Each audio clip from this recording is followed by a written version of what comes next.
Papasok pa rin tayo sa trabaho, guys. Alright, kailangan natin pumasok. Saan tayo sa trabaho ngayon? Let's go. You're so gross. I have lost all appetite to talk about my breakfast. Never mind. Nasa red alert ngayon ang Cavite. Kailangan pa rin natin pumasok. Yan, shout out sa mga kasamaan natin kung papasok sila ngayon. Safety first. Dito sa area naman namin, guys, medyo mataas siya. Ang malimit lang yung baha dito. Yung mga kalsada lang ang pinadaanan namin. Medyo ganon, parado yung mga kanal. Nasa Gen 3 ako, guys. Ayos naman yung kan natin. Sitwasyon natin dito, no worries. Hanggang kaya natin pumasok na, papasok pa rin tayo. Right. Sa bahay naman, secure naman. Alanganin naman tayo. Alanganin tayo sa bahay-bahay natin. Huwag muna tayong umalis. Pwede naman tayong humingi ng excuses para hindi pumasok. May mga reason naman tayo. Unahin natin siyempre yung kapakanan ng pamilya natin, mga kasama natin sa bahay.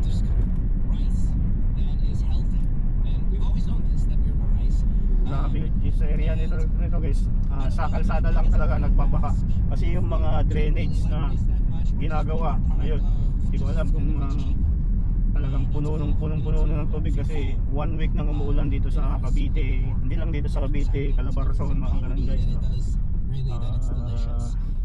Lalo na sa Maynila ngayon. Alala ko yung mga kapatid natin doon dyan sa NLEX.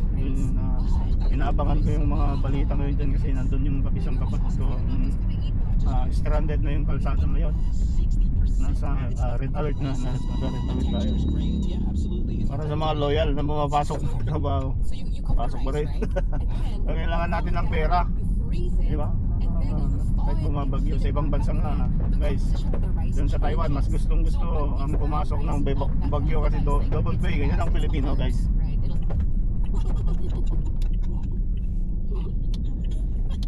This is why Mara likes me more than she likes you.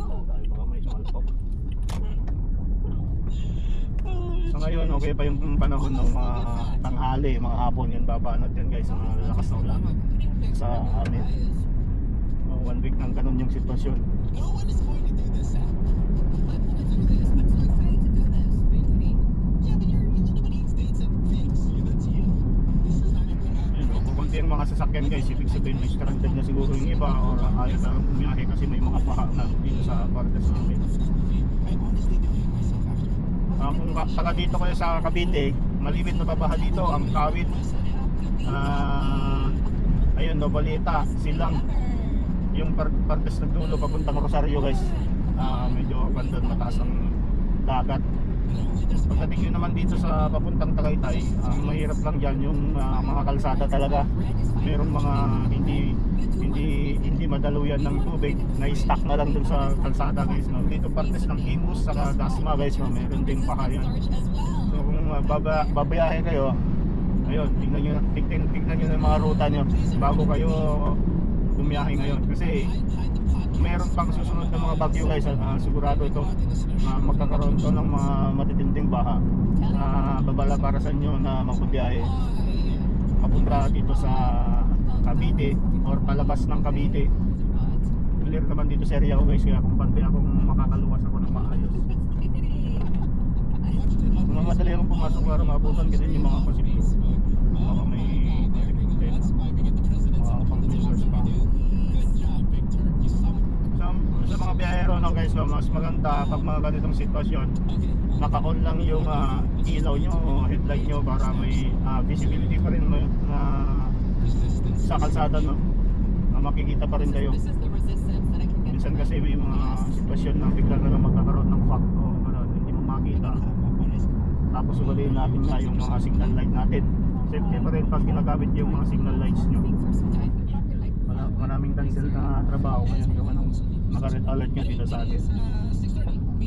Warning signal ng Pag-asa guys dito sa Cavite. Ingat po. Mga empleyado parang Yung mga empleyado na papasok siya, parang nag-aalanganin. Pag-isyante kasi kayo, siyempre pag kinansel lahat, meron ka ng final decision na hindi ka napapasok. Pero pagdating sa trabaho kasi, sa ating guys, hanggang tayo pumasok, papasok. Maliban na lang kung may emergency cases talaga.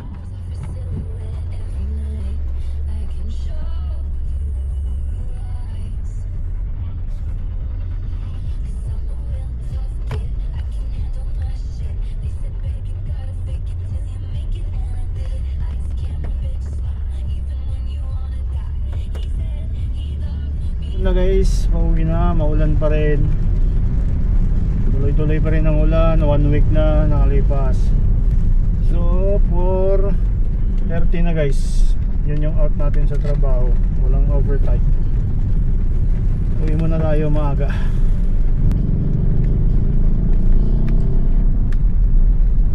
So napaka-bless natin guys kasi yung dadaanan natin, wala talagang baha. So maganda yung level ng kalsada natin dito, no? Hindi siya bahay.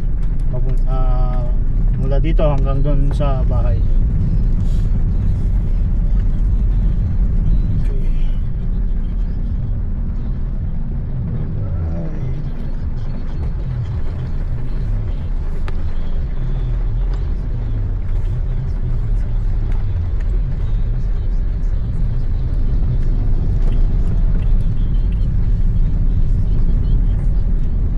Hindi naman ganun kalakas ang ulan guys, kaso tuloy-tuloy ang ulan. Medyo mahirap pag ganito.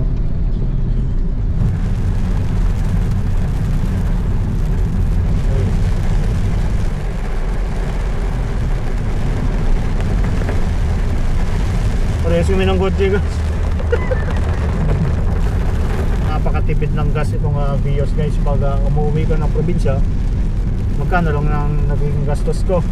Kasama ko pa yung pamilya ko.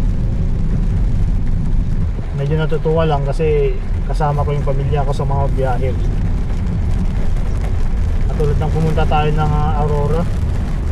Gusto kong bumalik dun guys, kaso yung oras nga natin, no? Medyo malayo siya, 7 hours. Medyo malayo para sa atin, no? Tapos yung day off natin isang araw lang guys, parang hindi kakayanin. Yan parang naiipon na katulad yan guys, no? Yung kalsada natin pag bumaba siya, naiipon yung tubig doon. Kaya minsan na stranded yung mga motorista guys, no? So meron silang ganun guys, karakol. Naabutan natin. So yun guys, yung update natin ngayon. Hindi pa tayo gaano nakakapag-vlog, pero try pa rin natin yung mga nandyan na sumusuporta pa rin sa akin na naka-standby. Hindi ko alam kung kumusta na kayo. Pasensya na at hindi ko na ituloy yung mga ibang vlog ko. Sana guys, yun ang wish ko sa birthday ko, na ituloy natin. So dito lang ako naging mabunganga guys, no, pagdating sa harapan ng camera. So masaya kasi ako lalo na sa mga adventure. Yan, doon ako masaya guys. Habang nagkakaedad ka, gusto mo yung tahimik na lugar. So yun yung hinahanap ng katawan natin guys pag nagkakaedad na tayo. So guys, hanggang dito na lang. Malapit na ako sa amin. Papahinga naman. Peace out.